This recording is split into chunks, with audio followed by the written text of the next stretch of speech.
Hello friends, नमस्कार। The भक्ति ज्ञान चैनल में आपका फिर से स्वागत है। ये मैं आपसे आज कहना चाहूँगी या बताने जा रही हूँ कि एक औरत का सबसे बड़ा दर्द जो होता है, एक विधवा का दर्द होता है। अगर एक औरत का आदमी इस दुनिया में नहीं है और वो विधवा है तो सबसे बड़ा दर्द है उसे विधवा होने का। और वो हर दिन भगवान से यही पूछती है और यही पूछती रहेगी कि मेरे साथ ही ऐसा आपने क्यों किया, मेरा ही जीवन आपने नर्क क्यों बनाया। और वो जब भी भगवान से मदद की गुहार लगाती है, भगवान से कहती है, पर कोई भी उसकी बात नहीं सुनता। वो सिर्फ भगवान से कहती है, पर इंसान लोग ना ही उसकी बात को सुनते हैं, ना ही समझते हैं, बल्कि उसकी मजाक बनाते हैं। समझे, मैं एक विधवा हूँ, ये क्या मेरा सबसे बड़ा मैंने वो किया? मैं क्या कर सकती हूँ बताओ, ये मेरे हाथ में थोड़ी ना है। एक विधवा से पहले समय में उसके शरीर के आभूषण भी छीन लिए जाते थे। शाम को दिन छिपने के बाद उसे खाना भी खाने नहीं दिया जाता था। कुछ देशों में तो विधवा को बोझ समझा जाता है, एक कोने में फेंक दिया जाता है, उससे रंग श्रृंगार और आभूषण भी छीन लिए जाते हैं। ऐसा होता है हमारे समाज में विधवा औरतों के साथ में। पर अब समय बदल गया है, विधवा औरतों से काफ़ी कुछ है जो विधवा औरतों को रूल का पालन करना पड़ता है, पर अब विधवा लोग और लेडीज़ इतना रूल नहीं पालन करती। और कुछ ऐसी भी हैं जो पहले के नियमों पे अटल हैं, जो पहले के नियमों को करती हैं, जैसे कि नए गहरे रंगों को नहीं पहनती, या जो भारी भारी जेवर होते हैं उनको नहीं पहनती, नई नई पोशाकें नहीं पहनती, फैशन डिज़ाइनिंग की जो पोशाकें होती हैं उनको नहीं पहनती, सादगी यानी कि सूटों में रहती हैं, सिंपल रहती हैं, श्रृंगार नहीं करती, आभूषण नहीं पहनती, सिंपल सादा रहती हैं बनकर बिल्कुल, और मेहनत कर रही हैं, अपने बच्चों को पाल रही हैं। पहले कोने में फेंक दिया जाता था पर उन्हें टाइम पर रोटी दी जाती थी, पर अब के समय में कोई किसी को रोटी देना भी पसंद नहीं करता। और तो रोटी तो जब देगा, कोई किसी के हालचाल भी नहीं पूछता घर परिवार में। अब तेरा आदमी इस दुनिया में नहीं है, तू परेशान है, तू दुखी है, बेटी कैसी है, तू कैसी है, या तेरे बच्चे कैसे हैं, किसी चीज़ की ज़रूरत हो तो हमें बोलो या हम देंगे। अब ऐसा होता ही नहीं है। जब कोई किसी के खुशी में गम में शामिल होने को ही तैयार नहीं है तो कोई किसी को क्या रोटी देगा या कोई किसी से क्या पूछेगा। इसलिए औरत को, विधवा को खुद मेहनत करके अपने पैरों पर खड़ा होना पड़ता है। अपने जीने के लिए, अपने बच्चों को पालने के लिए उसे मेहनत करनी पड़ती है, मजदूरी करनी पड़ती है। अपने बच्चों का अपना पेट भरने के लिए नौकरी करनी पड़ती है। आजकल ऐसा हो गया क्योंकि कोई किसी के लफड़ों में, कोई किसी की गृहस्थी में पड़ के राजी नहीं है, और ना ही कोई किसी को देखकर खुशी है। अगर विधवा है, रो रही है, गिड़गिड़ा रही है, एक कमरे में पड़ी है, तो उसे देखकर सब खुश है।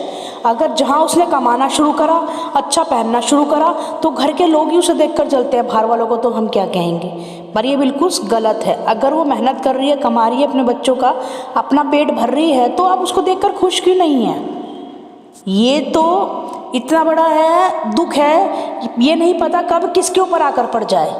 आज सामने वाली की बेटी विधवा हुई है, या सामने वाली की बहू विधवा हुई है, क्या पता कल को तुम्हारे ही घर की बहू या बेटी विधवा हो जाए, फिर आप क्या करेंगे? क्यों विधवा का मजाक बना रखा है संसार में सभी लोगों ने? कोई विधवा को क्यों इंसान नहीं समझता? क्यों विधवा के ऊपर मिनट मिनट में उंगलियां उठाई जाती हैं? शादी ब्याह होती हैं, घर परिवार के लोग, बहुएं, बेटियां सब इकट्ठी होती हैं, क्यों विधवा को ही गंदी नज़रों से, जोर नज़रों से, गहरी नज़रों से देखा जाता है? मुझे आप ये बताइए क्यों? अरे पब्लिक में, अगर प्लेस में अगर 50 लेडीज़ या बेटियां खड़ी हैं तो विधवा को ही जोर से क्यों देखा जाता है? कि उसने अच्छे कपड़े पहन लिए, क्यों पहन लिए? वो फटे हुए कपड़े पहनकर क्यों नहीं खड़ी? अरे वो अगर कमा रही है तो उसका पहनने का हक भी आप उससे छीन लेंगे। अगर वो मुस्कुरा रही है तो उससे मुस्कुराने का हक भी आप छीन लेंगे। क्या आप यही चाहते हैं कि विधवा 24 घंटे रोती ही रहे, फटे हुए कपड़ों में खड़ी रहे पब्लिक के सामने? ऐसा अगर आप किसी को आंसू भी पूछ नहीं सकते, किसी को तन ढकने के लिए कपड़ा नहीं दे सकते, खाने के लिए रोटी नहीं दे सकते, तो आप उसको खाते पीते देखकर भी जलते हैं। आप इंसान हैं या आप अपने आप को इंसान से बड़ा समझ रहे हैं? ना ही आप इंसान हैं, ना इंसान से बड़े हैं, आप सबसे गिरे हुए इंसान हैं, क्योंकि आप किसी को देखकर ही खुश नहीं हैं। और जब आप ही खुश नहीं हैं तो आगे आप किसी को क्या खुश रखेंगे, जो आप दूसरों की खुशियों से ही इतना जलते हैं।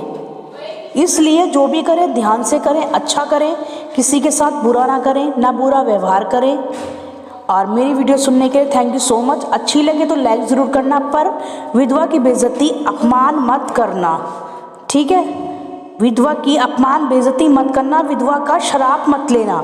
अगर आपको विधवा का श्राप लग गया तो आप सारी ज़िंदगी कामयाब नहीं हो सकती।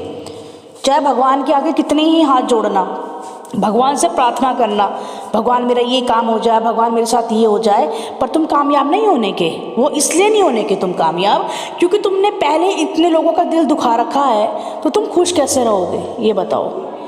लोगों का दिल कभी मत दुखाओ, कभी भी किसी का दिल मत दुखाओ। अगर तुम दिल दुखाओगे तो तुम तो ज़िंदगी में खुद ही कामयाब नहीं होने, कि तुम्हें भगवान क्या खुश रखेगा। भगवान तो जब खुश रखेगा तुमने जब पीछे कुछ कर्म अच्छे करे होंगे। जब तुम कर्म ही बुरे करते आ रहे हो, किसी को देखकर तुम खुश ही नहीं हो, किसी का टूटा हुआ घर देखकर तुम्हारे मन में फूल खिलते हैं, तुम इतने खुश होते हो कि अच्छा हुआ उसके साथ इतना बुरा हुआ, और बुरा होना चाहिए तो तुम्हारे साथ अच्छा कैसे होगा। तुम्हारे साथ भी अच्छा नहीं होगा, ये बात मुझ पर लिखवा कर रख लो आज। अगर दूसरा दुखी है, उसे देखकर तुम भी दुखी होते हो या उसके सपोर्ट में उसके साथ खड़े हो तो बहुत अच्छी बात है। अगर तुम सामने वाले की सपोर्ट भी नहीं दे सकते, उसके साथ भी नहीं खड़े हो सकते, कम से कम उसे गंजली बातें तो मत कहो जो उसको सीने में चुभे जाकर। ऐसा कभी भी नहीं करना चाहिए, समझे। दूसरों के दुख को अपना दुख समझो, पर दूसरों के दुख को कभी मजाक मत बनाओ, ठीक है। अगली वीडियो में फिर बात करते हैं। सुनने के लिए थैंक यू सो मच।